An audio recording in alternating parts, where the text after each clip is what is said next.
साक्री ते शिर्डी राष्ट्रीय महामार्गावर ताराबाद ते सटाणा दरम्यान ढोलबारे गावानजीक आज मंगळवार दिनांक 6 जानेवारी रोजी सकाळी सुमारे 7 वाजेच्या सुमारास घडलेल्या भीषण अपघातात येवला येथील नामांकित आश्रमशाळेत शिक्षण घेत असलेल्या मुलाला भेटण्यासाठी निघालेल्या आईवडिलांचा दुर्दैवी मृत्यू झाला। या हृदयद्रावक घटनेने नवापूर तालुक्यात शोककळा पसरली असून सर्वत्र हळहळ व्यक्त होत आहे। नवापूर तालुक्यातील बालामराई ग्रामपंचायत हद्दीतील आंबलीपाडा येथील संदीप दासू गावित वय 35 वर्ष व आशा संदीप गावित वय 32 वर्ष हे दाम्पत्य आपल्या दुचाकीवरून दुचाकी क्रमांक MH39 AF 2840 येवला येथे मुलाला भेटण्यासाठी निघाले होते। मात्र साक्री शिर्डी राष्ट्रीय महामार्गावर ताराबाद सटाणा रस्त्यावर ढोलबारे गावाजवळून समोरून आलेल्या पिकअप वाहनाने त्यांच्या दुचाकीला जोरदार धडक दिली।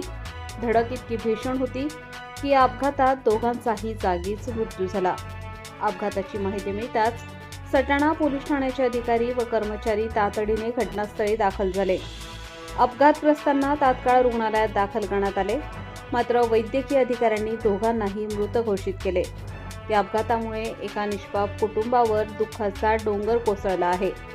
अपघात नेमका कशामुळे झाला, पिकअप चालकाची चूक होती का, याबाबत सटाणा पोलीस ठाण्यात अपघाताची नोंद घेण्याची प्रक्रिया सुरू असून पुढील तपास सुरू आहे।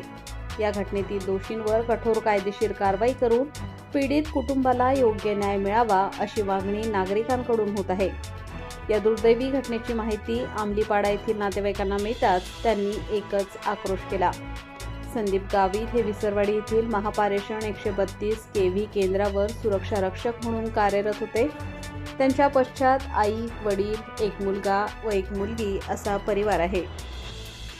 आई वडिलांच्या अकस्मात जाण्याने लहानग्यांच्या डोक्यावरून मायबापाचे छत्र हरपले असून नातेवाईक व ग्रामस्थ शोकसागरात बुडाले आहेत। मुलाला भेटण्याचा आनंद डोळ्यात साठवून निघालेल्या आईवडिलांचा असा दुर्दैवी अंत झाल्याने परिसरात तीव्र हळहळ व्यक्त होत आहे। या घटनेमुळे नवापूर तालुक्यात शोककळा पसरली असून गावोगावी शोकसंदेश व्यक्त केले जात आहेत। रईस शेख, विसरवाडी।